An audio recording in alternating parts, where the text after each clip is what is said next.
येन तस्मै श्री गुरुवे नमः. So let me share my screen.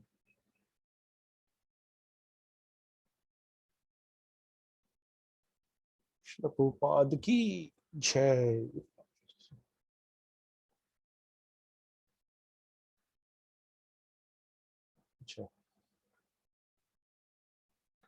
So we will today take trip with Shri Narad Muni to find the person who has got the ultimate mercy of the Lord. So before you start, have anyone of I am sure I've heard it from Vasant Prabhu, Sadhu Prabhu, and Mataji as well, but just want to check.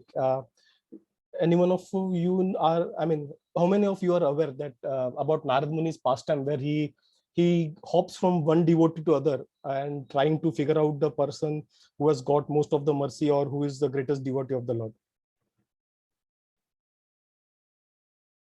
Anyone who has not heard this pastime? You can please unmute and let me know. I'm just trying to get an idea. Hare Krishna Prabhu, at least not me. Yeah, I also not heard. Maybe long time back I would have heard, but forgotten now. Hare Krishna Prabhuji, I also did not hear. Oh, Jai, very good. Thank you, Hare Krishna. So we will together now today be with Narad Muni, and while we know the answer, but we will go with him through his journey to figure out who is the person who has got most of the mercy, and explore many interesting things throughout his journey. So we will take the verse. The verse for today would be 10:32-22 from Srimad Bhagavatam. न पारयेऽहं निर्वद्य संयुजां स्वसाधु कीर्त्यं विबुधायुषापिव या मा भजन् दुर्जर गेह शृङ्खला संवृच्य तद्व प्रतियातु साधुना. Anyone would like to recite a sloka, please?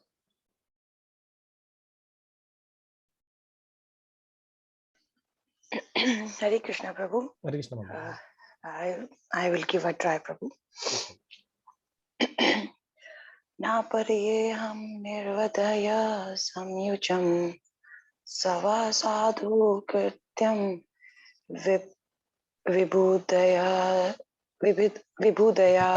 yusapiva ya mahajan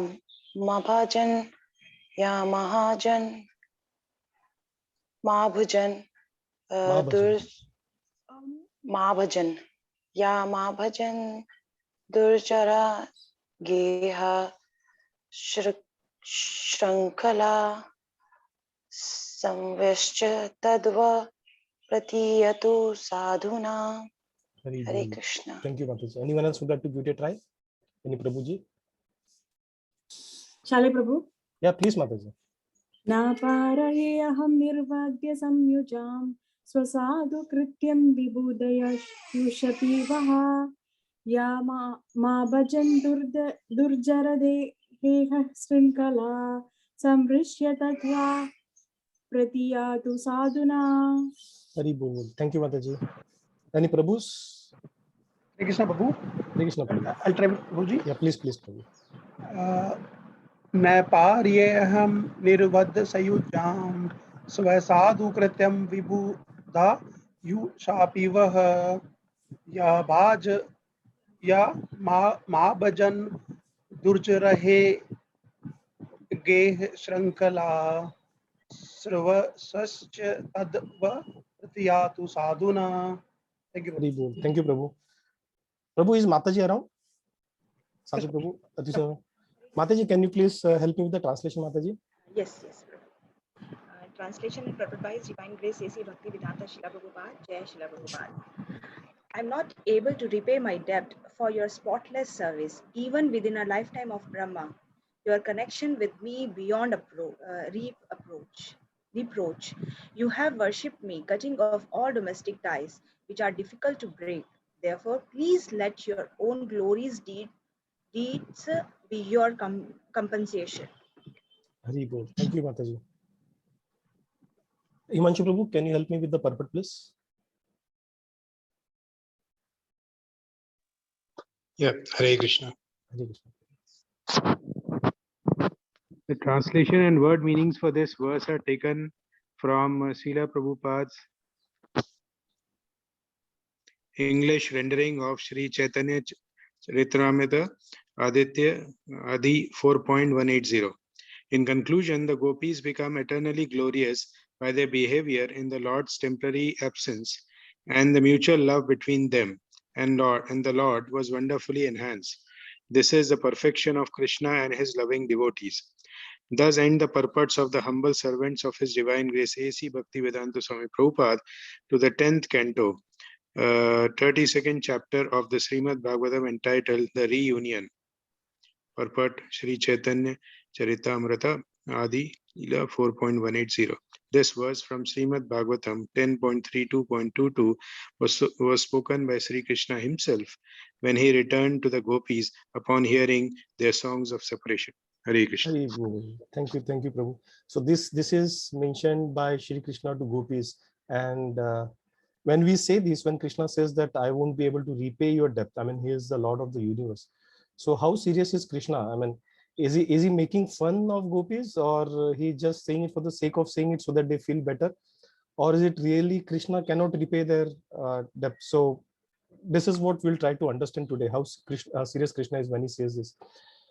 So this pastime has been taken from Srimad Shri Brihad Bhagavatamrita. Vasant Prabhu, would you like to read this like this, which kind of summarizes the storyline of Yes, what Prabhu. we are doing today?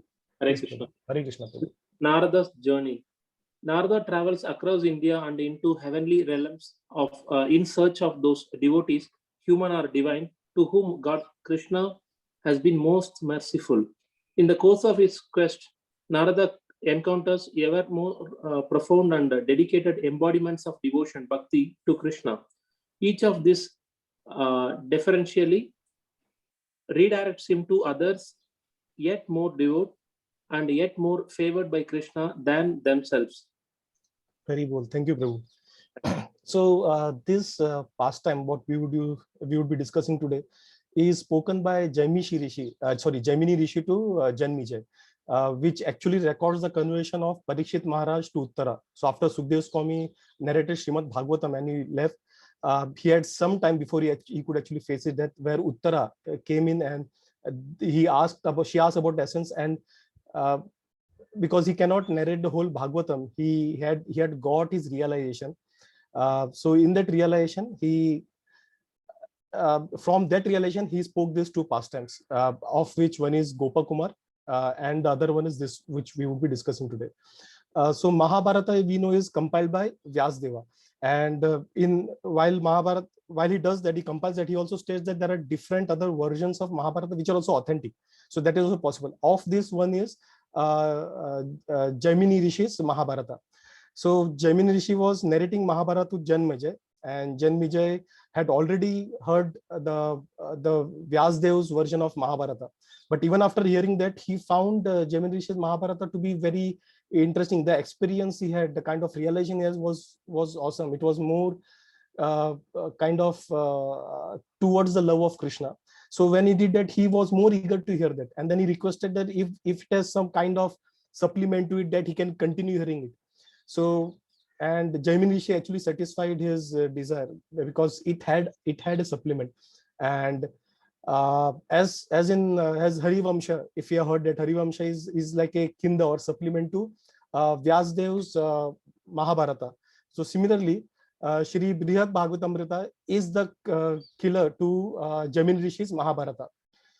So this is like a supplement to that authentic version of Mahabharata, who it was recited by Jaimini Rishi. So Sanatana Goswami was empowered by Chaitanya Mahaprabhu to actually reproduce this lost literature. So in his commentary to this particular to this particular literature, Sanatana Goswami said that this is only for Vaishnavas. This literature is only for Vaishnavas and the devotees of the God. So they should only read this book. Otherwise, others will misunderstand, and probably we will we will figure that out later, why a non-devotee, if he reads this book, how he would misunderstand this particular literature. And he says this out of compassion for this non-devotees, so that they do not end up offending the Lord. So when you say Vaishnavas, what is the definition for Vaishnavas? In Padma Puran, it says that, Sadhu Prabhu, would you like to take up this definition of Vaishnavas? Yeah, Prabhuji, Hare Krishna. Hare Krishna. I have to start from the beginning, Prabhu, right? The standard definition of Vaishnava. The standard definition of Vaishnava is given in the Padma Purana, Swarga Khanda 31.112. Vaishnava should be understood to be those who regularly worship Lord Vishnu and chant either the 12-syllable Vishnu mantra, the 8-syllable mantra, or some other mantra of his. They should have properly received the mantra through initiation, and along with the mantra should have been instructed in the secondary rituals and the hand gestures and the bodily markings pertaining to the mantra. Such Vaishnava should know about the meter in which the mantra is recited. The sage who transmitted the mantra, the deity the mantra worships, the method of preliminary meditation on the mantra, and the symbol by which the mantra is visually represented. In general, we may accept any initiated worshipper of Vishnu as a Vaishnava, or even more liberally, any monotheistic. But we can expect only the pure devotees of Sri Narada Kishora to relish more pleasure in reading Srimad Bhagavatam, Sri Brad Bhagavatam. Thank you. Hari Bol. Thank you, Prabhu. Hare Krishna, Prabhu. So while I do not fit into this definition of given the Padma Puran, but I guess the last part where the author has mentioned that who is a monotheist, so that kind of qualifies me into this. So and other strong reason why I think myself to be qualified to go through this is because I am under the shelter of all of you. So with your all blessings, let us start this journey with Shri Narad Muni. So this starts with the scene at Prayag, where once there was a group of exalted devotees at Prayag, the best of pilgrimage site, during the month of Magha. The sages had taken their bath, were happily seated before the deity of Shri Madhava. Feeling satisfied, as if all their goals in life has been fulfilled, they were praising one another, saying, "You are the recipient of Lord's mercy. You are the recipient of Lord's mercy." Dear mother, this is Parikshit Maharaj saying to Uttara, "Dear mother, at that time, a first-class Brahmana arrived at that holy site called Dashaswa Medha Tirtha. He was fully absorbed in devotional service to the Lord." So this Brahmana was like the spiritual master of this particular region. So after he arrived, he first cleared, sanctified the area. He built an altar of the mud. He then placed Saligram Sila in front of Lord Hari. He then placed food, clothes, other offerings. And then he kind of made it a one-man festival. So he was dancing, singing, playing music, kirtan, and so on. So after that was done, he then started distributing prasad to everyone. And then he put the deity back to rest. And then he was about to return back to home. And that is where Shri Narada, who was watching him from a distance within that assembly of sages, he quickly stood up. And then he said, again and again, Narada announced, "This is the Supreme Lord Vishnu's most dear devotee." Then he ran up to the Brahmana and declared him the recipient of Lord Krishna's highest mercy. Narada proclaimed this openly to all, beside himself with eagerness for devotional service to Lord Krishna. So after hearing this praise, Brahmana said, "Who am I? I mean, I'm just a worthless person. And what kind of charity I have done? What I'm able to give to others? What opulence do I have?" Because Narada was praising him about being an opulent Brahmana. So he says, I do not have any opulence. I cannot even reciprocate to Lord through devotion. But then he says, in the southern part of the country, you would find a king who is in his kingdom. There are many temples of God, demigods. He is the true recipient of Krishna's mercy. So he says that the king always tries to satisfy the Lord. He himself performs Sankirtan before the Lord deities, chanting the holy name, chanting the Lord's name, composed in various attractive arrangement. He dances, sings wonderful songs, plays instruments. His sons, wives, brothers, grandsons, priests, servants, ministers, and other subordinate, he he has them all also take part in this.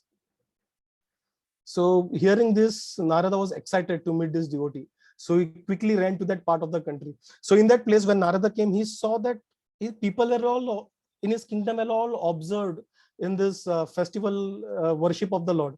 So we know that it is known that that is sign of a true king or ruler is basically or true ruler's virtue is basically the good qualities of his what you say subjects.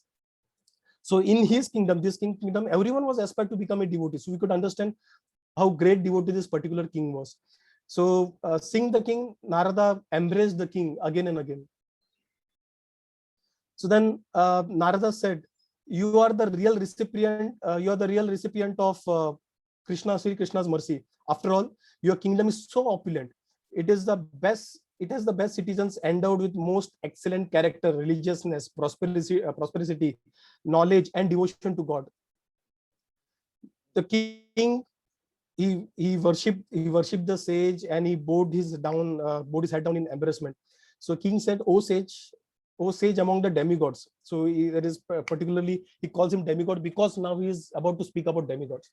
So he says, "O sage among the demigods, I'm just a human being. So I'm just a person, a human being with very short lifespan. I have very little opulence, very limited. I have very little to give to others.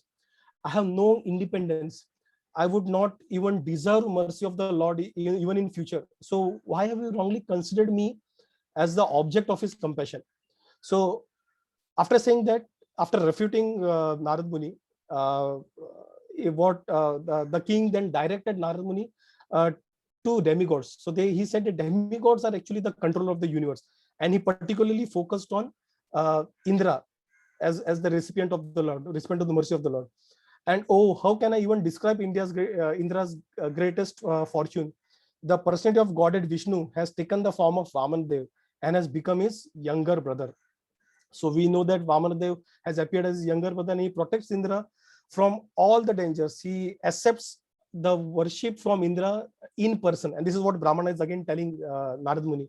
So hearing this, Narad Muni said, "Yes, I should visit Indra's palace." So he quickly went to Indra's palace, and what he saw was Indra was worshipping Vamanadev. He gave him offerings, and then Vamanadev disappeared. So after that, he started praising Indra. He started saying that Indra is the true recipient of Lord's mercy.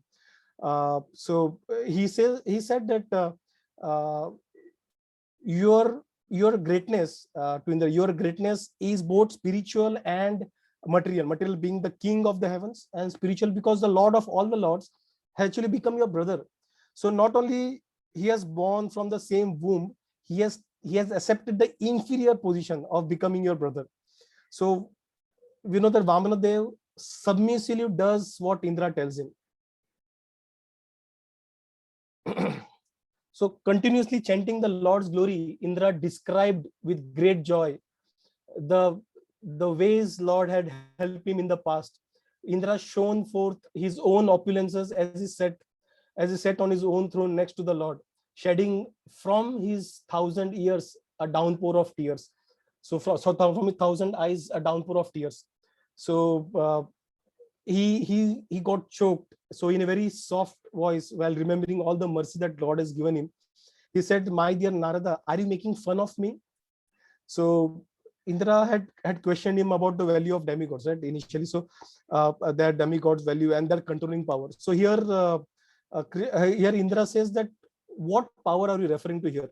So demigods are always in anxiety of losing this power. So once like he shares an example of Bali once taking over the complete kingdom of Indra. So he also appointed demons as sun god, moon god, and also started taking all the share what Indra used to get. So he also mentioned that once Krishna intentionally disregarded him by taking away from heaven the Sudharma hall, assembly hall, which was there in Dwarka, and also the Parijata plant, so which he brought down to the earth. So he said, what mercy are you talking about? This is what Krishna did to me. What mercy are you talking about? So if you see, for a devotee, what we know, we all agree to that is, they are always dissatisfied in himself regarding may it be the mercy of the Lord or their devotion towards love towards, they are always dissatisfied. And this is kind of a natural part of the devotional activity.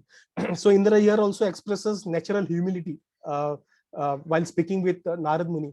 And we will see that as Narad Muni meets more Vaishnavas, they also express this natural humility. So each devotee thinks that Krishna only seemingly favors them, but actually Krishna is acting more favorably for other devotees who are more dear to him. So Narada continues that Lord only accepts his worship on the strength of their parents' devotion. So, and after taking the offering, he just disappears. He goes back to his own abode. So what mercy are you talking about, Narada? And then he said, you should know, Narada, that your own father is the true recipient of this mercy of the Lord. He is the direct son of Vishnu. That is one. And he starts giving many reasons. At the end, he says that I can give you more thousands of reasons why Brahma is the object of Krishna's mercy, and what more needs to be said. He is in fact Krishna himself, and we are aware that in Bhagavatam, Vishnu himself says after Daksha Yagya that I am no different from Brahma and Shiva. So he is referring to this particular verse. So hearing this, Narada quickly rushed to Brahmaloka. So there, while before that, while saying that, Indra also mentioned this particular verse in praise of Brahma. The Mahapurusha, the thousand-headed form of Indra, thousand-headed form of Lord, is always directly visible on Brahma's planet, personally accepting the countless oblations offered to him, and thus always giving delight to his devotees. So the Lord is always present in Brahma's abode, which always takes direct offerings from Brahma. So then Narada quickly went to Brahmaloka, and then in Brahmaloka, he first, from a distance, he heard some sound that was going on, wherein the great sages, with great devotion, they were worshipping the Lord, and they were giving different offerings to Mahapurusha, and Mahapurusha was accepting all the sacrifices with 1,008 those offerings with 1,000 hands and 1,000 mouths. And after that, being satisfied by the offering, he went back to his sleeping chamber, and Mahalakshmi followed, Goddess Lakshmi followed him to the chamber to massage his feet. He started praising Brahma. You alone create, maintain, and devour the 14 worlds. You forever rule the universe, and you are known as a self-born. Present in person in your assembly are the Vedas, Puranas, and your scriptures, the revealers of truth, who were born from your 4 mouths.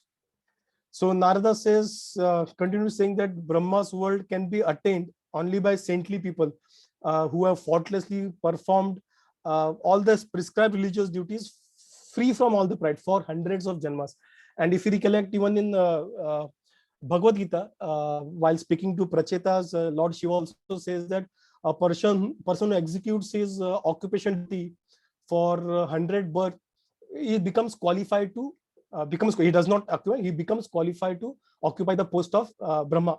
So usually such people will get a birth in Brahmaloka at the associate of Brahma, but to again become actually Brahma, that is very rare, as owning a whole universe, ruling a whole universe, that opportunity even more rare. So best of those people would be selected for that position. So when by hearing what Narada was saying, Brahma became very disturbed, and he covered all his 8 ears with his hands, and said over and again, "Oh, I'm just a servant. I'm just a servant." And because his son praised him as an independent supreme lord, he became kind of very, very angry with him. He almost lost his temper. So Brahma said, "I am not the supreme lord. On what authority are you saying that? What is the logic that you are using?" So here Brahma uses the word authority, kind of emphasizing that when you say someone as a lord, there has to some authority. Vedas, Puranas, they are the authorities. So why are you saying it? I mean, haven't I taught you since you're a child that about all these things? So why are you talking all these absurd things? So according to Brahma, I mean, the Lord of all being a Lord of all creatures, his current position is not a sign of Krishna's mercy. He is saying that, in fact, on the contrary, it is like a great trouble, because with the worldly responsibilities, what happened is it would fill him with false pride and expose him to all kind of anxieties. So this is not Krishna's mercy at all. So, and the Lord in his kingdom, he accepts that all the offerings, because he wants to promote Vedic teachings and nothing more. It is not because he has given that mercy to Brahma. Brahma has nowhere got the mercy of Lord. This is what Brahma says. We know that he has got the mercy, but this is how the devotees they respond back to Narada. So while we do that, it is not for us to devalue or downplay any of these devotees when they say there is superior. While it is true that the other devotees would have got special mercy from Krishna, but for us, we should treat them all as greater devotees than us. So this is what my belief is. So then he says that in fact, in this whole universe, I think it is Lord's. If there is any other recipient of Lord Vishnu's mercy, it is none other than Mahadev Shiva. So, and he's also famous as the friend of the Lord. So Lord Shiva is always intoxicated. Brahma keeps continuing saying that he's always intoxicated by the taste of Lord Krishna's lotus feet, and thus he has no other goals in his life. He says an interesting thing. Brahma says that by Krishna's grace, Lord Shiva and his wife are able to award liberation to the candidates like me who eagerly want it. To consider Lord Shiva different from Krishna is a serious spiritual deviation. The personality of Godhead tolerates offenses against himself, but not against Lord Shiva. So this is what Brahma is saying. So probably this may contradict our initial belief that only Krishna gives liberation. While technically this is true, but Shiva and Parvati are empowered to give liberation. So Acharya's comment is that people who get liberated by Shiva are usually people who desire, or who had that loving affection towards the Lord. So they are kind of empowered, but they are not independent liberation givers. that is what we understand. So everyone who lives in Shiva's planet are basically are all liberated. It is the Shaivites who worship Shiva as independent control of this Lord. Basically, they are not liberated. They don't go to the planet of Shivloka. But then who go to Shivloka? People who worship Shiva as equal to Krishna. So they still accept Krishna as the supreme personality of Godhead, but they also worship Shiva as equal to Krishna, but not independent. They are basically given position in the planet of Shivaloka. So everyone who stays there is a liberated person. And by his mercy, by Shiva's mercy, when people become liberated, some of them they actually end up becoming a devotee of the Lord, and we have seen that in many cases. So Lord Vishnu actually cannot tolerate if there are any offenses about Lord Shiva, and there are many instances in Padma Purana, many instances across the Vedic literature that he does not tolerate. Even one of the Ekadashi Kathas, if I recollect, Shiva, Krishna or Shiva, Vishnu, he has mentioned that if you offend Krishna, if you offend me, I would still forgive, but if you offend Shiva, I won't forgive that person. So he's one of the Brahma says is one of the Lord Vishnu's empowered incarnation. So Lord Shiva is specially empowered to distribute the pure devotional service to all the people in this material world, and sometimes to broadcast Shiva's glories. What we have seen is Lord Krishna also takes the inferior position, and worship him with more intimate devotion. We have seen that in many cases. After hearing such praises about Shiva, Narada Muni quickly left for Shivloka. So after reaching there, Parikshit Maharaj says, arriving in Shivloka from a distance, sage Narada saw Lord Shiva. Shri Hara, who had just finished worshipping worship of Lord Shankarshana, Sri Hari, and entranced in ecstatic mode. Lord Shiva was dancing and loudly singing the glories of this Lord, while his Ashwet played in instrumental music and shouted Jai Jai. With great affection, he praised his assistants like Nandishwara as well as the goddess Uma, who were expert in clapping their hands. So he was not only praising the Lord, he was also praising the other devotees who were engaged with him in this worship of Lord, which is really a great quality. This sight, all this sight actually delighted Narada. He became very happy with this, and then he started with Veena, vibrating his Veena. He called out several times, "Oh Shiva, you are the greatest recipient of Krishna's mercy. You are the greatest recipient of Krishna's mercy." And in a sweet voice, he recounted all that Brahma had told him about Lord Shiva. So he said, he quoted one verse where he says that one who sees difference between Lord Shiva, between any of Lord Shiva's qualities and the names of that of Lord Vishnu is an antagonist to Harinama. So he mentioned this while talking to Shiva. So he was speaking, he was praising again and again, quoting different references as well. But after hearing this, Shiva immediately covered his ears and was angry with him. So Rudra said, "I'm not the Lord of this universe and nor the object of Krishna's. I am just a soul who is hankering for the favor of servants of his servants." So this is what Shiva told him. It that Krishna always worships you in different incarnations, but I mean, we know that example of Parshurama where he worshipped Shiva. Then we have different literatures with point to Krishna worshipping Shiva for son, Rama worshipping Shiva for before the battle with Ravana. So he was referring to all these instances. So Shiva felt embarrassed when he was reminded that he had offered some benediction to Krishna. So ashamed, he sprang to his feet and he quickly covered Narada's mouth with his hands. Krishna said, "Please, Shiva said, please don't say that."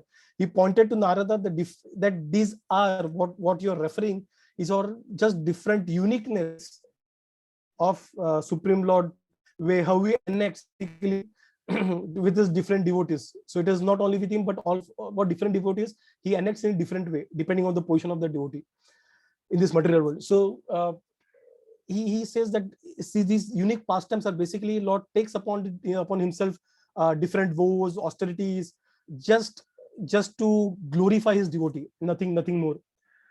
But Narada again continued praising Lord Shiva. He said he spoke different incidents where Lord Shiva, I mean, citing Lord Shiva and Lord Hari is a very extraordinary relationship. And he also said that by your mercy, many have become dear to Lord Krishna. So he was, and we have seen in Bhagavatam that there is where Prachetas had approached Shiva, and they had taken shelter of Shiva, and then later they became very dear to Krishna. So Narada then also praised Mother Parvati, who was standing beside him, as because of her mercy as well, many people have turned devotees. So she has also got the special mercy of the Lord. Then he said that Parvati is actually non-different from Yogmaya, who actually appeared during the pastime of Krishna in the womb of Yashoda, and at the same time that Krishna had appeared in Devaki's womb. So he refers to Parvati as the sister. He mentions that Krishna refers Parvati as his sister. So they have got that special mercy from Krishna. But hearing such praises, like other Vaishnavas, Shiva also was ashamed, and he told Narada not to compare himself with the Lord, who is actually his master. So Shiva responded Narada, saying that, "Dear Narada, if I even had a drop of his mercy, why would I have fought with me when he took away Parijata flower?" So when we remember that when he took a Parijata flower, he fought with Indra and other devatas, where Shiva was also included. Why did he fight with him? And on many other occasions, like Banasur, we know that. Why would he worship me? So he claims that worshipping a servant is putting that servant to shame. Why would he do that? He's not favoring me, not giving me any mercy, but he is putting me to shame. And I'm just his servant. Why is doing that? And why did he order me that turn all people away from me by convoking as Shankaracharya? Basically, he did not mention Shankaracharya in Brihad Bhagavatamrita, but he mentioned this wherein Lord Shiva, Lord Krishna ordered him to basically concoct his own philosophy and take people away from him. So why would do that? If he thinks that I'm his devotee, why would he ask me to take people away from him? He usually tells people to bring back to me. So why would do that? But then Shiva says, if you want to know a real recipient of Lord's mercy, then you should go and visit Prahlad Maharaj, because there is no other recipient servant who is the recipient of Krishna, maybe Garuda or anyone else, or even the goddess of fortune, but that is Prahlada. So moreover, from the text, moreover, among these countless devotees, Prahlada stands out as an example of perfection. Shiva is telling Narada. The Lord himself has described him in this way. Prahlada's good fortune is inconceivable. So Shiva mentioned in the pastime of Hiranyakashipu and said that Lord several times he tried to offer him different boons to Prahlada, but Prahlad refused. We know that very famous verse in Bhagavatam, right? He refused all those and did not even ask to be liberated. So instead, he only chose pure devotion. So Bhagavatam, Krishna, Vishnu says that those who follow your example will naturally become my pure devotee. You are the best example of my devotee, and others should follow in your footsteps. So this is what Krishna himself said, Prahlad Maharaj. So even in case of Bali, or even in case of Banasur, Shiva was insisting that it was not because of he prayed to Shiva, Banasur was excused, or because of Bali's devotion, Bali was excused. But Krishna forgave them only and only because they were related to Prahlada. This is the fortune, this is the mercy that Prahlada has got. And that is why they both were dealt favorably. So quickly go to Sutala. Shiva directs him to go to Prahlad's place, where currently he's temporarily staying there over with Bali Maharaj. That is not his permanent place, but temporarily. In Bhagavatam also it is mentioned that when he asked Bali to go there, he also requests Prahlad Maharaj to stay with him for some time in Sutala. So quickly he asked them to quickly go to Sutala and offer Prahlada all your give your blessings and embrace him again and again, even on my behalf. So after saying that, Prahlad quickly went there, and after reaching there, he saw Prahlada. When Prahlad saw Narada, he again welcomed him. He met him, gave him the seat of honor, but Narada again tried to embrace Prahlada again and again, and he started praising Prahlada. So he said, when Lord Krishna appeared on the shore of ocean, he placed you on his lap and caressed you like a mother. Thus he honored you, ignoring Brahma, Shiva, and other demigods offering prayers, and even ignoring goddess Padma. So this is the mercy that you have got. See, he's praising Prahlada again and again. So Lord Narasimha actually offered Prahlada Paramapadam, which is like the topmost position in Vaikuntha, an eternal associate in Vaikuntha. But Prahlada, he did not actually accept this. So what he simply wanted to continue to practice devotional service, no matter how many lifetimes would require. He was not even ready to accept liberation. He just wanted to serve Vishnu. But when Prahlad heard all this praise that Narada was quoting, he became ashamed of himself, and he began to think. He was a spiritual master, so obviously he cannot be angry with him. But he, feeling ashamed, he said that, why is Narada? Why are you Narada teasing me by saying these all impossible things? So he had great respect for Narada because he was his Diksha Guru. But then he said, why are you doing that?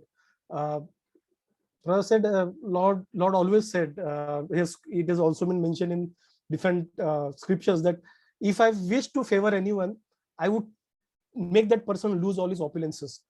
But here he has given me a kingdom. So where is that mercy you are seeing? He has not even given me an atom of mercy. what mercy are you talking about? So he said that Prahlad was kind of morose, and he said that he actually had never performed any service to the Lord the way Hanumana has done. So he quotes now Hanumana. Says that Hanumana keeps himself alive by constantly hearing the glories of Lord Rama, staying by the deity of Lord, staying by the side of Lord's deity. He is present even today with the same splendor as always. So we all know that Smaranam is also remembering Lord's fame, his name, his forms, his pastimes. They are also on the highest level of self-realization. And Prahlad Maharaj is he's very apt in that. We know that he is very expert in that. But still, he says here that that Hanumana does a better service in him. Probably he is trying to convey a message which Vaishnava says that different Acharya Vaishnava said what he's trying to convey, that in this Kali Yuga we may be disturbed by different material anxieties which actually will stop us from actually doing this Nama Smarana, Rupa Smarana, Leela Smarana. So we would be kind of disturbed because it all depends because this is all the remembrance, Lord, it depends on the mind, and mind is always agitated in Kali Yuga. So that's why he praises the devotional where the way Hanumana is praising, and he is kind of trying to put it at a level above. So hearing this, Narada quickly left for Kim Purusha. So this is a place, Kim Purusha Varsha. It is one of the 7 Dvipas, and Hanumana is still there. He is worshipping the deity of Ram, being separated from Ram. So when he reached Kim Purusha Varsha, Narada, he saw Hanumana. He was absorbed in worshipping the deity of Lord Ramchandra. He was worshipping lotus feet, and then he was bringing different items from the forest. He was worshipping him as if the Lord was present in front of him. So expert singers who are also the part of that worship, they were also participating in that worship to the deity. They were singing in the sweet voices the different pastimes of the Lord. And while he was listening, he was relishing it, the different relishing Ramayana that was sung by Gandharvas and other celestial singers that were present with him at that time. So Hanumana was in complete ecstasy all the time. So his limbs trembled, tears started pouring out from his eyes, his hair started standing from on the edge. So he glorified the Lord again and again, paid obeisances to the Lord again and again. And then Hanumana, when he saw Narada, he welcomed Narada, and Narada was pleased to see all his worship that he was doing to the deity of Ramchandra. And then Narada praised Hanumana of being a great recipient of the mercy of the Lord.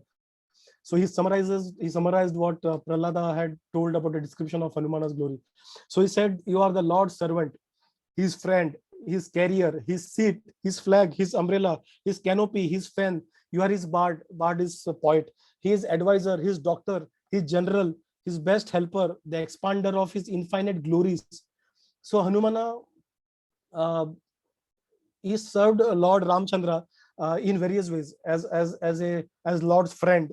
Otherwise, if Hanumana wouldn't have that special relation with Lord, why would Lord send Hanumana to see his wife Sita with the message and the ring? So he has that special relation with the Lord, and he just like the battle flag. Hanumana is always stands by the Lord's side. So he's so tall, Hanumana. So anyone, if they can see him from a far distance, and when they see Hanumana from a far distance, they can understand, oh, so Lord Ramchandra should also be there. So this is how people knew Hanumana as. And Hanumana also served the Lord as his vehicle. He used to take them on his shoulder, on his broad back, and then his tail was basically like a flag. It was wave again and again. The same tail would also kind of act as a royal umbrella, standing on the above the head of Ramchandra, and then as a fan for the Lord. So in the role of Lord's bard, he would also please the Lord by singing his glories again and again in beautiful voices for the pleasure of the Lord. And sometimes Hanumana carried out medical services also for the Lord. It was mentioned as doctor while during the during the war battle, if Lord would get hurt, then he would act as a doctor for him. And thus Hanumana was always and always in the service of the Lord. But after hearing this, Hanumana started refuting, like all other Vaishnavas. He said, if I am the real recipient of the mercy of the Lord, then why did he forcibly abandon me? And then he went, took with him all the other devotees, including Sugriva and all the residents, back to his spiritual kingdom. Why has abandoned? Why am I over here? Why he asked me to stay over here? And then after refuting Narada for a long time, he then started praising Pandavas. So he said Pandavas are the real recipient of the Lord. So Hanumana said that all the calamities that that Pandavas had to undergo, that befell on the Pandavas, are actually they are more auspicious and more desirable, because all these calamities actually made the Supreme Personality of Godhead, Krishna, to become very anxious and join them, join the Pandavas very quickly. So he said Pandavas are more recipient of that, and he gave many more reasons for that. So he said that Krishna acted as a servant, advisor, messenger, charioteer, and court attendant. He watched over them at night, followed them on procession, and even offered them praise and obeisances. So he said that it is actually his great fortune. Hanumana is saying it is actually great fortune that Pritha's middle son Bhima is actually his dear younger brother. So he's saying that is his fortune that Bhima is his brother. And hearing such praises, then Narada became very excited. Oh, so I need to visit Pandava now. And then he quickly went to Hastinapur to visit them. Seeing Narada, Yudhishthir ran to welcome him and give him a seat of honor. Obviously, with great efforts he had to give. Narada was hesitant to accept that offer in all the places of Vaishnava, not only Yudhishthira. And then Narada started playing his veena and started praising at length all the glories that Hanuman actually had spoken about the Pandavas and how Krishna favored the Pandavas. So he said that Shri Narada said that you are indeed the most fortunate person on the earth. The Lord of all the lords of the universe is your dearest friend. He's your God, your spiritual master, your blood relation, your maternal cousin. He is your messenger, well-wisher, your order carrier, and charioteer. So Pandavas actually are exceptionally fortunate, because the master of all the controllers of the universe, like Shiva and Brahma and other demigods, is actually their dear friend. So they're very fortunate. And he becomes the spiritual master at times. He guides them in all the matter of the life. He is sometimes acts as their cousin brother. He takes the role of their family member. He acts as a cousin brother, maternal cousin. And Krishna sometimes becomes Pandava's messenger. We have seen while going to, he once went to Hastinapur to carry the message to Duryodhana. And sometimes he drives Arjuna's chariot during the battle of Kurukshetra. Basically, if you see in a broader sense, Krishna is actually, Krishna's dealing with Pandavas is actually displays his eagerness to submit himself to the Pandavas. He readily agrees to what Pandava would say and whatever they wish him to do. So he is ready to serve them in any way or other. So Narada recounts all the different mercy, and then he started recounting the Lord's mercy on each of these Pandavas. So he says that on Yudhishthira, he has got the highest prestige. Lord has bestowed the highest prestige as an emperor, greater in any of the three worlds, upper or the middle. Then he allowed Bhima to kill Jarasandh. Thus, he gave him unparalleled, fame. And then he praised Arjuna. He says that saintly Arjuna became renowned throughout the world for his intimate friendship with Krishna. I can never sing all the glories of Arjuna, even if I recite 100 of Puranas. So this is what Narada says in his own words, praising Arjuna. And then he says for Nakul and Sahadev, the relation is that everyone has seen that in that Rajasuya, how they fought and their mind was fixed in Krishna, and how they argued that they strongly argued that Krishna is the first recipient in this Rajasuya Yagya. And then Narada also praised Draupadi, that Krishna would actually sanctify his hair before he sanctified her hair before Rajasuya Yagya, or even in before other festivals, he would comb her hair and sanctify it. So he was praising all the Pandavas again and again. And then he recollected one instance wherein he said that once in the court of Kauravas, even when Narada was present over then, Krishna said that a friend of Pandava is always my friend and their enemy is always my enemy. So the Pandavas are very dear to me as if my life were. So this is what Krishna told. These are Krishna's own words. So Narada is trying to tell Yudhishthir their unique position of the recipient of the mercy. But then, as we can predict, Yudhishthir then denies all the claims that has been done by Narada, that was said by Narada, and he says that he cannot even remember one mercy that they have received from the Lord all this time. So after Rajsuya Yarga, he says Rajsuya Yagya and the Kurukshetra war, basically Jarasandh and Duryodhana and all their supporters, actually they were all dead. They were all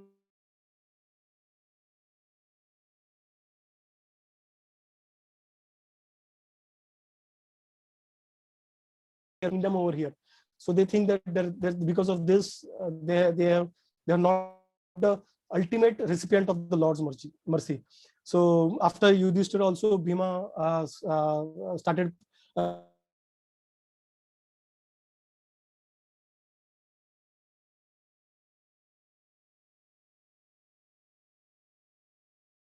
Hare Krishna, Prabhuji.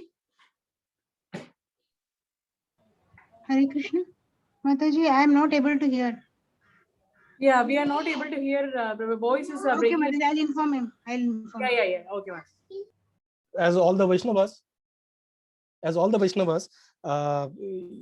Yudhishthira Maharaj also refuted. Bhima also refuted after Yudhishthira Maharaj, Bhima.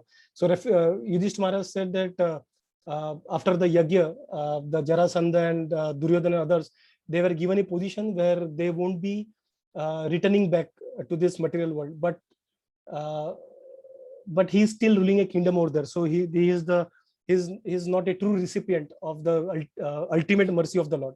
And then Bhima refuted. Then Arjuna also refuted. He said, during the war, it is because of his dry philosophy, his dharma, he fought with Bhishma, and because of which Bhishma's arrows and other warriors' arrows would pierce the shield of Krishna. It would pierce his flesh and it would cause him pain. So he held himself responsible for this pain that was caused by the piercing of arrows on the soft body of the Lord. And then Nakul Sahadev refuted, followed by Draupadi and Kunti Maharani. Then Kunti Maharani directed Narada to Yadavas as the better recipient of the Lord's mercy. We enjoy the pleasure of seeing Krishna's lotus feet only once in a while. Kunti Maharani saying, when after long time absent, he visits us only on some business. The Yadavas alone are his true friends, living always with them in Dwarka. He is always busy satisfying those dear and supremely fortunate friends.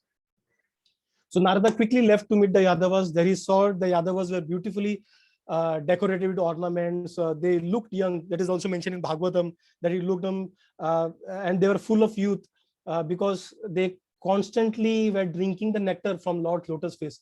Then he saw Maharaj Ugrasen, who was surrounded by brilliantly glowing Yadavas, and they were awaiting the entry of Krishna. They were waiting for Krishna. So they were all absorbed in talks of Krishna, all the Yadavas present there. And their minds and eyes were actually anxiously waiting on the path that Krishna was enter the courtyard. So they were just eagerly waiting for them while talking. They would again look like we have seen in movies, if the lovers, which we see that they would anxiously wait for their lover to come that path. They know that this lover would come this path this particular time, at this particular time. They would anxiously keep, even if they are talking with their friends, they would anxiously look at that path, that sometime his or her lover would come that path. So similarly, they all were looking, just waiting for Krishna to come. So they were all absorbed in talks of Krishna. So Narada started praising the Yadavas and specifically King Ugrasen. Indeed, this family of Yadus is most praiseworthy. You are more radiant than the resident of Vaikuntha. By your grace, this world of man has surpassed Vaikuntha and attained supreme glory. So this is what Narada is saying to Yadus, praising them. Then Narada continued that Krishna has now forgotten Vaikuntha actually, and he is now bound by intense love by these Yadus. He is saying that he can see, Krishna can see Yadu, he can touch them, he can talk about them, he can sit with them, eat them, sleep with them, and follow them wherever they walk. They take part, Krishna takes part in their marriage ceremony or any other earthly activities. So Narada is saying, I just pay obeisance to you again and again. You're so fortunate that you have got this mercy of Krishna. And but again, as we can predict, Narada, hearing Narada, the Yadavas were they were not happy. So they said, "Oh Narada, even our master Krishna worships you.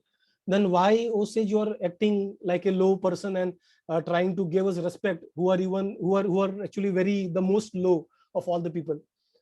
When they continue that, Krishna undoubtedly is the best of all the friends. But among us, they then say that Uddhava has received Krishna's ultimate mercy, the greatest mercy. So that exalted soul, Uddhava, is Lord's advisor, his disciple, his servant. He is an extremely dear friend of him. So sometimes Lord abandons us and he goes away, putting us in pain. But they say that Uddhava is always on this side, serving the Lord, residing with him all the time. And Uddhava alone stays with Krishna, and when Krishna playfully enjoys that his company, he enjoys his meal. Uddhava would be there. He would be fortunate to get even the remnants of the Lord all the time. So he's always reciting. He's always besides the Lord, and so he says that at times what Uddhava would do, he would massage his feet while Krishna is sleeping, and he himself would fall asleep with Krishna's feet on his lap. So they have this kind of intimate relationship. And then Lord would go out on confidential pastimes. Uddhava would also sometimes go with him. And we have read that in Bhagavatam during the pastime of Kubja, where Uddhava accompanied him even when he visited Kubja. So Uddhava's body is more beautiful than even Sri Pradyuman's, and Uddhava is even more dear to Krishna than Pradyuman is to Krishna. When bedecked with jewels, pearls, necklace, yellow silk dress, forest flower, garland, makara shape, earrings, and other ornaments, Uddhava delights us, and we mistake him for the son of Devaki himself. No one attracts the heart of the Krishna's devotee more than Uddhava.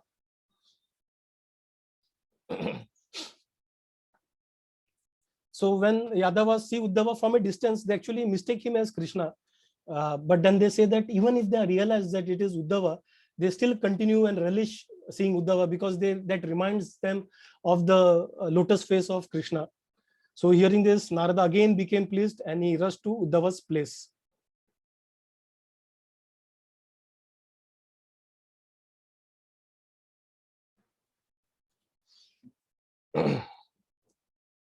So, yep. So Narad Muni rushed to Uddhava's place. Himanshu Prabhu, would you like to read this slide? Yes, Prabhuji, Hare Krishna. Intoxicated Narada. Sri Pariksit said, "Noble mother, after hearing Ugrasena's advice, Narada, the dear devotee of Lord Mahavishnu, became absorbed in the taste of exalted love of God, which seized him in its grip. Forgetting everything else, he started off Veena in hand. Having spent much time before in Dwarka, Narada automatically took the familiar roads to the center of the city, amazing roads that led to the neighborhood of the Lord's palaces, and came to a palace of Krishna's that he knew how to reach from earlier visits. Under the spell of intense transcendental agitation, Narada seemed like an ordinary person haunted by a ghost. He sometimes tripped and fell to the ground and sometimes stood motionless. Sometimes his body trembled, or he rolled on the ground, or he wept in great distress. He sometimes shouted and jumped about, sometimes sang and danced, and sometimes all the transformations of priceless love of God converged in him at once. Hare Krishna. Hari Bol, Hari Bol. Thank you, Prabhu. Hari Krishna. Venkat Prabhu, would you like to take up this slide, take up this text? Hare Krishna, Hare Prabhu. Hare Krishna, Prabhu. Hare Krishna. That day, Lord Krishna was for some reason disturbed in mind and asleep in the inner quarters, and Uddhava had left him and sat down nearby on a terrace at the edge of the palace. There Uddhava was joined by Baladeva, Devaki and Rohini, and queens of Krishna like Rukmini and Satyabhama, as well as various maidservants and lord and other ladies, including Kamsa's mother Padmavati, a lady who had the habit of making public gossip out of Krishna's personal affairs. All of them sat there silent, in shock. They saw the Narada have arrived and that he was acting strange. Standing up, they brought him carefully to where they had been sitting. They took a moment to restore him to a condition closer to normal and wiped dry his face with his tears of love. Hari Bol. Hare Thank you, Krishna. Prabhu. Hare Bol, Prabhu. So there's then seeing this Narada's position, they told that Narada, we have never seen you this way. Why this sudden change? And then Narada, in a very choked voice, tears flowing from his eyes, he was trembling, hairs were standing erect. He started praising Uddhava as being the most fortunate recipient of Lord's mercy. That even Lord's sons Brahma or Shiva or even Balrama and even his wives were not qualified. So Uddhava stood up when he heard this and he embraced Narada and he said, when I saw you in my recent trip to Vaja, when I saw on my recent trip to Vaja, took my pride in my special good fortune and suddenly crushed it to dust. Since then, I have understood the amazing sweetness of Krishna's mercy of love for him and those who possess that love. So Uddhava cannot easily actually describe his impression of Raja, and therefore he says, what I saw on my recent trip. So what I saw, because he cannot describe what it is. He says that before he visited Vaja, his pride was like of being favored by Krishna was like a big, as great as Mount Meru. But when he saw the greater devotion of these gopis, his pride quickly reduced to a pile of dust. So Uddhava knew that now Uddhava he is very sensible, he's very intellectual, and he acts like an advisor to Krishna. In many cases, he has seen that. So Uddhava knew that gopis, they are more intimately, who are headed by Shri Radhika mainly, they are more intimately favored by Krishna. But he avoided this topic, further discussion on topic, as Satyabhama was also present in that, other queens were present during that, in that gathering. And they would be displeased to hear about gopis super excellence description. And even when Krishna, if he hears, then he would be reminded of gopis, and that would even make him more distressed. Ward of fire. Ward of fire is basically the eternal fire of separation. So when Rohini was also present there, she had, because she was in Vrindavan for a long time with Gokul, she had that high respect, regards for Vrajavasis, and because she had been there for a long time. So hearing Uddhava, she started shedding tears, and she spoke that actually the Vrajavasis are suffering in the flame of that Vraja suffering that flame of separation, the Vadava fire. And she says that it is the separation of underwater fire. So when you say underwater fire, it is like when you have fire over here, you can put water and then you can extinguish the fire. But when there is a fire underwater, how will you extinguish this? So she said, she used that word underwater fire. The Vrajavasis feel most unfortunate because they themselves feel that they have been always neglected by Krishna. She still remembers the cries of Yashoda. She was in great distress and her eyes did not stop looking for Krishna or shedding tears. So she says, what to speak about other women, the other gopis that are over there. They are like dead corpses, dead bodies over there since Krishna left Vraja. And even when Krishna was in Vraja, many calamities came over there, many demons came, they were attacked by many demons. But the residents did not pay any regards to them, their dangers. They always wanted to ensure the welfare of Krishna, the safety of Krishna. They never thought about themselves. But your Lord, she's saying to you, your Lord did nothing to help them. So in that assembly, Rukmini was also present, and she said she could not bear because she's present in the heart of the Lord. She knows the heart of the Lord as well. She could not bear that, and spoke up that, my dear mother, you don't understand the inner feelings, the heart of Krishna. His heart is softer than in newly churned butter. That is what she says. At night when he sleeps, he would call out name of the cow. Sometimes he would call out name of gopis, and sometimes of gopas. Sometimes while sleeping, he acts as if he's playing flute with his mouth. Sometimes he cries out, mother, please give me some butter. Please give me some butter, mother. He would call out in night. He would call out to me as Radhika, Lalita. Sometimes he pulls my garment and asks, Chandravali, what are you doing here? And sometimes he drenches the pillow on the bed with floods of tears. Just last night, maybe probably he must have seen some dream, and because today he's weeping sorrowfully, now he's lying in his bed as if asleep. He's covered his face with the cloth, and he has not even performed his early morning duties. Satyabhama also supported it, saying that why only when asleep? Even while active and awake, he seems to have his mind on something else, as if he's dreaming. Indeed, we are his only wife by name, but his young covered maid servants are actually more dearer to him.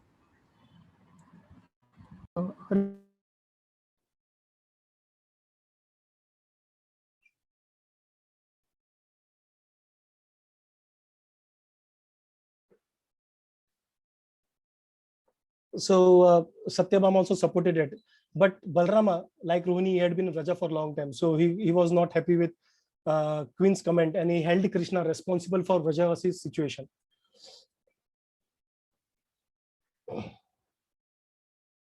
Hearing this, Lord quickly jumped off from the bed, and he came out and he started weeping very loudly.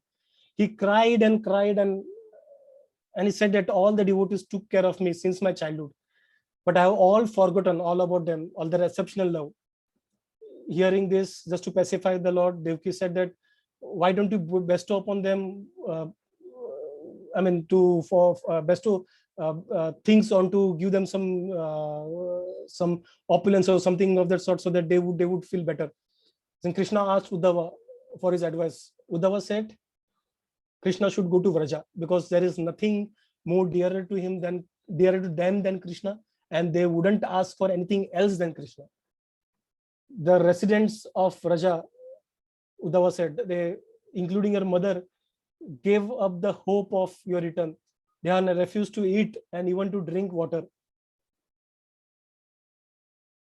Hearing all such responses, Gopal felt morosed. He was sad. His lotus-like face actually dried up, and then he glanced at the face of Baldev, Balrama, and thought that Balrama would help him. But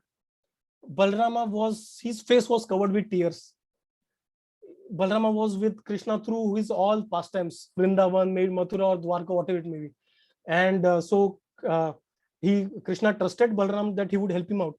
But when Krishna saw Balrama's face filled with tears, his anxiety only further increased. Balrama started crying louder, and somehow then he was able to manage himself, and he spoke to Krishna. He said, dear brother, some of the people are alive only on the hope that your promise were true. His promise, Krishna's promise of returning back to Vraja. So if you don't show your mercy, Yamraj will show his mercy on them. So please go back to them, visit them. So having heard that Krishna then grabbed Balrama by the neck, and he started shedding floods of tears, like a person whose life has completely been ruined. As he cried loudly, the tears actually washed all the cosmetic from the face of his body. Krishna and Balrama then rolled on the ground and for a moment lost consciousness. Seeing the two lords crying in this unprecedented, lamentable state, all the residents of the inner palace lost control of themselves. Rohini, Uddhava, Devaki, Rukmini, Satyabhama, and all the rest, they all lost control and they sobbed again and again. The sound of Krishna's crying, he was crying so loudly that the sound of his crying and his family members, they actually filled the universe. That Brahma himself came to visit to see for himself what actually has happened. And seeing his own father Narayana crying for devotees, Brahma was astonished. And at one point he started crying himself. but then with great difficulty, he brought himself under control, and he started thinking how to restore his Lord to normal position. And then he thought of an idea.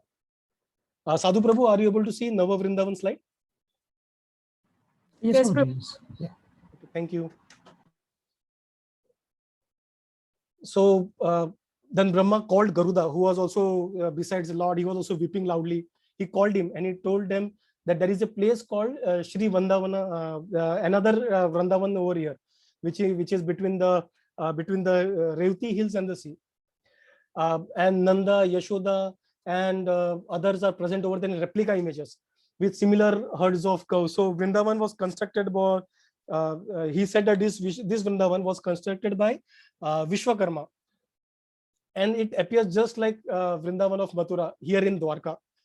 So carefully take the Lord and his brother in their present state and gently carry them over there. So this replica, what Brahma was referring to, Nava Vrindavan, was considered Vishwakarma, who we know is the architect of the Devatas. But to duplicate Vrajavasis was beyond his skill. So, but what did he do? He was able to fashion static images of Vrajavasis that was enough to fool even Krishna. The overall impression this Nava Vrindavan was practically same as the original, down to the small detail of even the plants and animal life over there. So that beautifully it had been created. So Garuda, he carried both the brothers without waking them up. Brahma helped Garuda gently place Krishna onto the bed, and the Gopas and Gopis of Nava Vrindavan stood around him, the replicas, as if they were Krishna's real covered people around them. And other members also joined Krishna, but on Brahma's request not to disturb Krishna, Brahma requested them to hide themselves behind the trees or something. So Narada felt that he was responsible for Krishna's this current situation, and he thought himself to be offender. So he went up into the sky and he hid himself, that so that he wouldn't be visible by anyone, and he continued watching the pastime. Now Balrama, sometimes Balrama would we have 5 to 10 more minutes. Sorry for taking any more time. So Balrama now regained his consciousness, but he could understand the situation. He could understand the plan that Brahma had created. So then Brahma started. He quickly cleared his own lotus feet and that of his younger brother Krishna. Then he gently placed a flute in the waist of Krishna's dhoti. He put a buffalo horn. He stick the Krishna's hand to the buffalo horn. Then he put a flower of kadamba flower around his neck, peacock feather on his head, ring in his ears, and so he was trying to make Krishna getting a get-up of what he was in Vrindavan. And then Balrama started crying out, "Krishna, my dear brother, get up, wake up from your sleep. Just see, it is getting so late. The cows have already entered the forest. Your friends like Shridhama and others, they are already waiting for you. Please get up. Your parents are all filled with love. They cannot even speak to you. These gopis are watching you, and they are laughing at you while they are whispering to each other's ears. Please get up, Krishna, please get up." But it was not easy to awaken Krishna. I mean, Balrama tried kissing, embracing him, calling him at different names like Krishna, Gopala, Govinda. But when all failed, then Balrama resorted to physical force. He dragged Krishna out of the bed. Krishna finally woke up, but he was still little bewildered. So Krishna first laughed at himself to basically having slept for so long, and then he saw his father waiting for him. When I say father, Yashoda, they are all replicas. He felt ashamed. He bowed down because he had been taught to always offer respect to father immediately after waking up. Then Krishna saw Mother Yashoda also standing nearby. Her eyes were wide open, and laughing in joy, he spoke to Mother Yashoda. He said, "Dear mother, this morning during sleep, I saw many amazing things in just a short time, as if I was awake. I saw wicked men like Kamsa killed, kings like Jarasandha defeated. A great city like Dwarka was built on the shore of the ocean, and so many things happened. But now there isn't time for enough time to tell you about them all." But when Mother Yashoda said nothing in response, she just kept staring at Krishna without even blinking her eyes. He suspected that she was worried that he might be sick, and therefore he overslept. to free Yashoda Maya from anxiety, Krishna said that no, it was because of his long dream he failed to wake up on time. But then just to ensure that the Krishna does not, the truth is not revealed to Krishna, Rohini mother, who was only Rohini mother was allowed to enact in this particular pastime by Brahma, so allowed to enact. So Rohini mother then pitched in and said, Yashoda is very worried, don't bother her much. The cows and gopas have already gone. You should quickly follow. I will prepare some nice food for you and send them back to you in the forest. Then with a smile on his face, like a thief, he stealthily stole from Mother Yashoda's hand the butter that she was holding, and he quickly left to join his older brother. As he continued walking, playing his flute to keep the cows from wandering off, he came upon Shri Radhika and her girlfriends, and again the replicas, and spoke to her with witty comments and charming smiles. He said, oh mistress of my soul, why don't you speak to me? Your devotee, whom you have now met in a secret place. Why are you so busy with? What are you so busy with, my proud lady? You must know everything that has happened in my dream. Then he narrated the incident of marrying 16,100 princesses who were ready to give up their lives. Having mentioned a couple of more events from his dream, Krishna threw a handful of flowers on Radhika, looked around, and quickly embraced and kissed her. He then ran and joined the cows and the covered boys.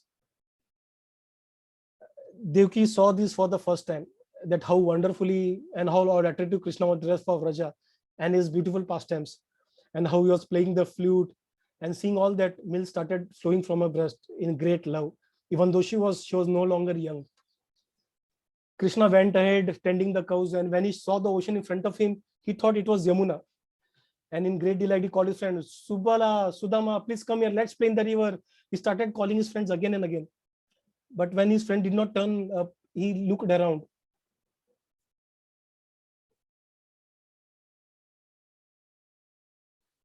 He looked around, and as he gazed, he looked around, searching for friends. He noticed his own city visible. The Dwarka city was visible over the distance. And then Krishna then became surprised that who am I? Where am I? Who am I? What is all this?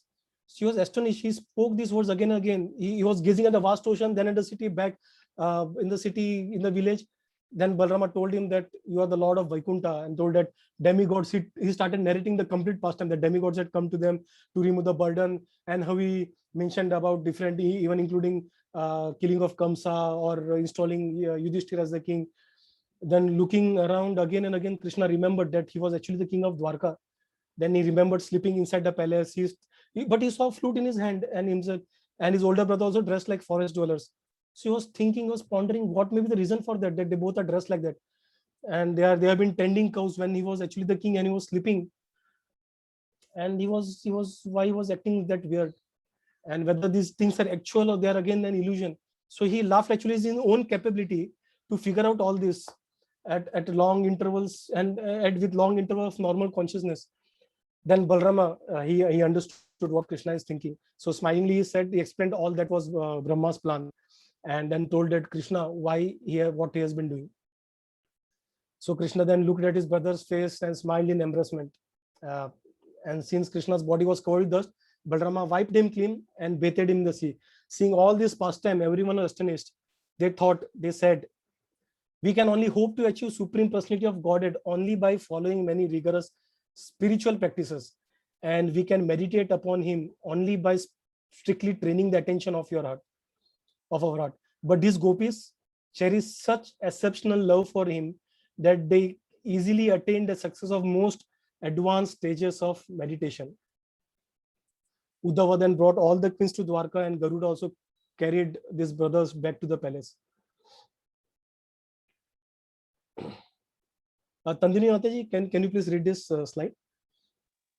Yes, Hare Krishna. Hare Krishna. Krishna says again, the praise offered by the venerable Brahma was not spoken in vain. I can never fully repay these devotees, and so I am utterly indebted to them. Just by seeing me, they become so dazed and bewildered by ecstasies from deep within that they fail to recognize their own bodies and everything that has to do with their bodies. What to speak of the rest of the world? Hare Krishna. Hari Bol. Thank you, Mataji. So this is what Krishna told to the queens after they reached Dwarka. So he said that even if they see a dark patch resembling my color, my complexion, they would embrace that dark patch, whatever it may be, and then he would kiss it, thinking that it is Krishna. So what more can I describe? Krishna was saying, thinking about the gopis, the love of gopis. And after praising the Vrajavasis, after a very long time, Krishna then with a smile, he said, why is he standing? Why is he kept standing there? Why doesn't he come here as usual? So Krishna, he resides in everyone's heart and he understands that. So Krishna here is referring to Narad Muni. The Uddhava says he's afraid and finds himself guilty of actually putting you in this particular situation. So Krishna calls out to Narada, and then he said, you have indeed done me a favor. So Narada, being in ecstasy and sang Krishna's glories, and Krishna asked him to ask for a boon.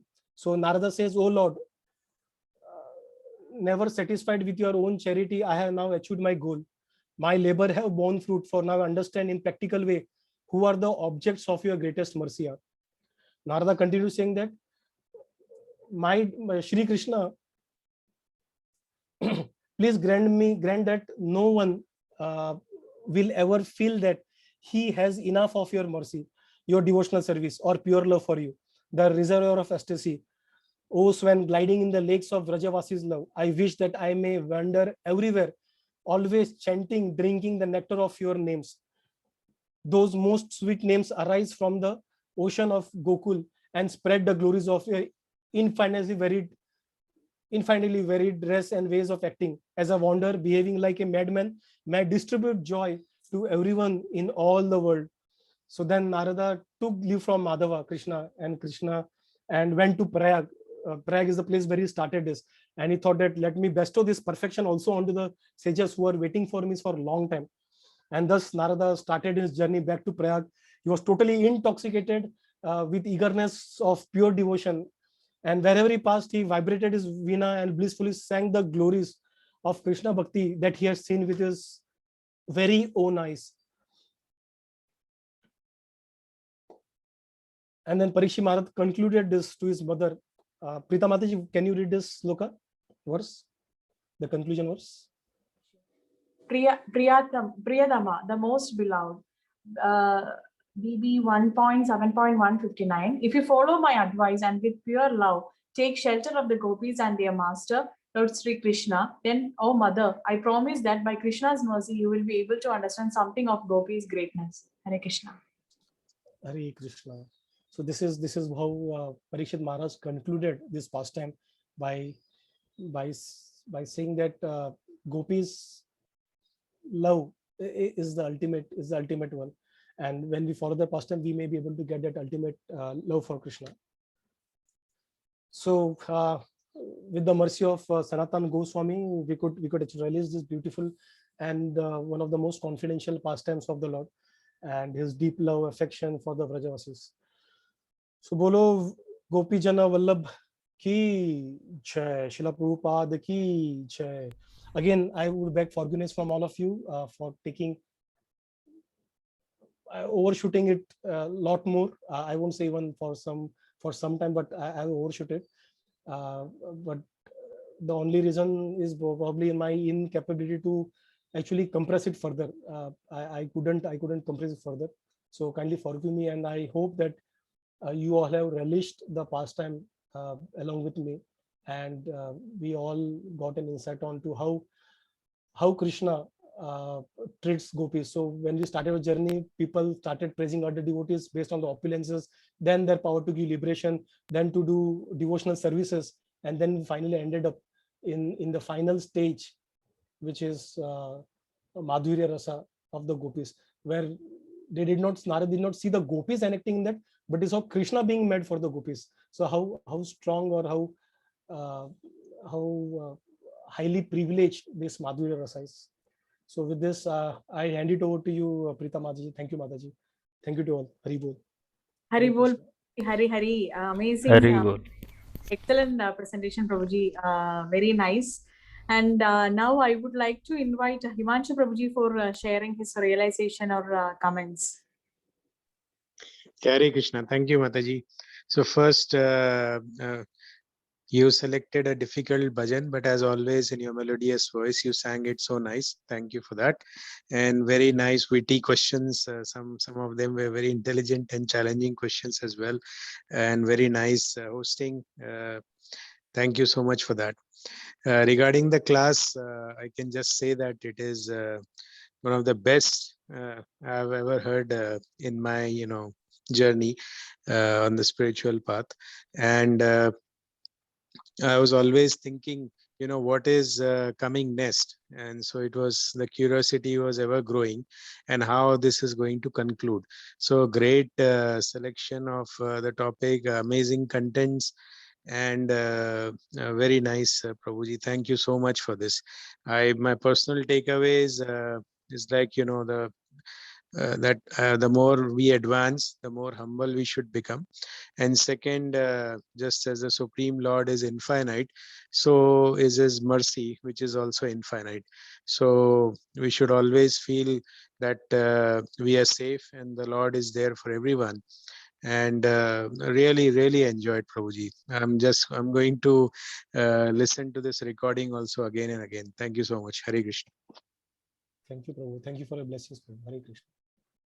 Thank you so much, Prabhuji, for sharing your thoughts. And now I would like to invite Sadhu Sevana Prabhuji for sharing his feedback. Hare Krishna, Mataji. Thanks a lot for your amazing bhajan this morning. We heard it after a long time, and it was really very ecstatic. And for Sant Prabhuji, yes, I agree with Himanshu Prabhuji. It was full of information, full of bhava, and the best part which I liked was Prabhu, where Krishna, Balrama at the end, and they crying, right, for all the Brijvasis, and then Brahma makes that arrangement. So we were totally into that bhava. Thanks a lot, Prabhu. Really. And this just reminds me of one of the pastime of Chaitanya Mahaprabhu, when he was about to depart from this world. Okay, I mean, right? So at that time he was asking all the devotees who were gathered there, asking what all things each one of them wanted from him before he leaves. And then in the same line of today's katha, each of the devotee says, if you are really very happy with me, and if you want to give me something, then kindly show your mercy on that devotee. Everybody is not asking at the end for himself. Everyone is telling the name of each other, that he is very great, and no one has that much power that the other person has. You please give all your blessings to that person. So Mahaprabhu was amazingly happy, and it is very closely related to like today's katha that Prabhuji gave. So what is important is, like, see, as we are reading in that Bhagavad Gita, right, 15th chapter, spiritual world, material world is the reflection. So this is where we see everyone has the desire, right? But it is not for the oneself. I mean, it is for others. So this is one way of seeing it, the reflection, right? So thanks a lot, Prabhuji and Mataji. Dharam. Truly blessed to be part of this discussion. I'm really sorry. I will have to drop in another 3 to 4 minutes. I have a meeting at 10:30 my time. So thanks, Preeta Mataji, for giving me the chance. Thank you, Prabhu. Thank you for the blessings. Nice comments, Prabhu. Hari Bol. And now I would like to invite Venkat Prabhuji to share his feedback. Hare Krishna, Dandavat Pranam Mataji, Dandavat Pranam to all Vaishnavas.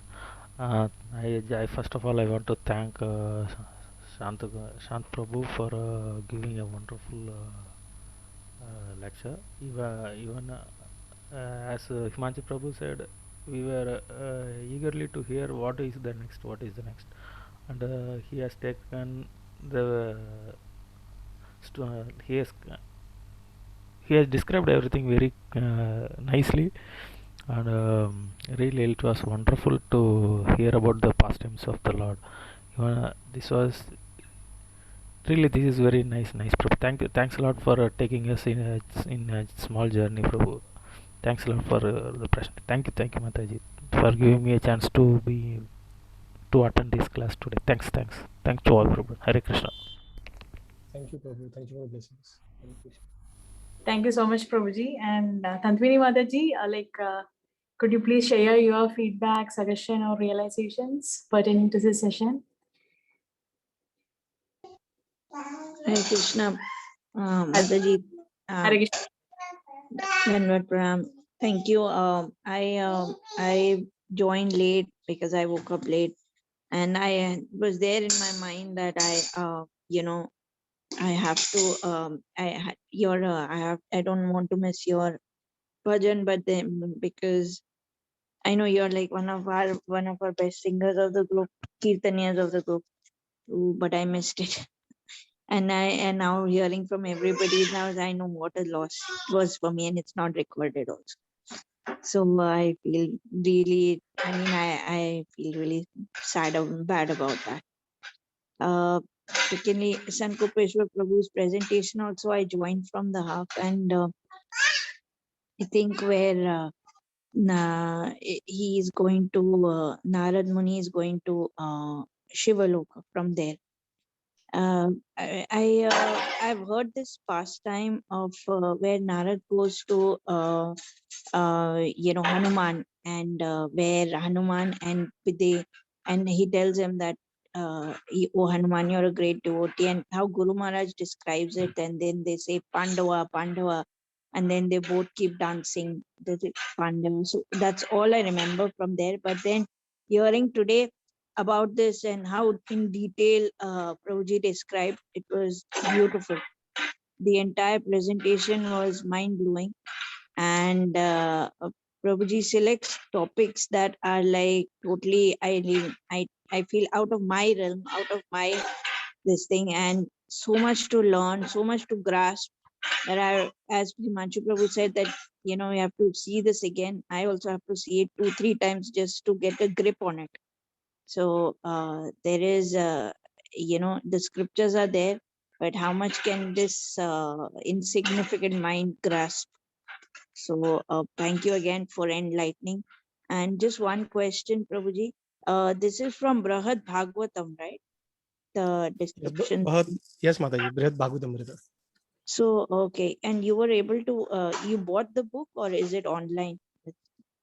It is online, Mataji. It is available on ISKCON Desire Tree. It's there on ISKCON Desire Tree. Okay. Yes, okay. All right, fine. I'll then check it. Thank you so much once again, Prabhuji. Thank you, Mataji, for your blessings. Thank you, Mataji. Hare Krishna. Hare Krishna. Thank you so much, Mataji, for your kind words and your blessings. And now we are moving on to Mamta Mataji. Could you please share your realizations and feedback? Hare Krishna, Mataji. Dhanavad Pranam. Hare Krishna, Mataji. First of all, Mataji, Dhanavad to you. And such a lovely voice.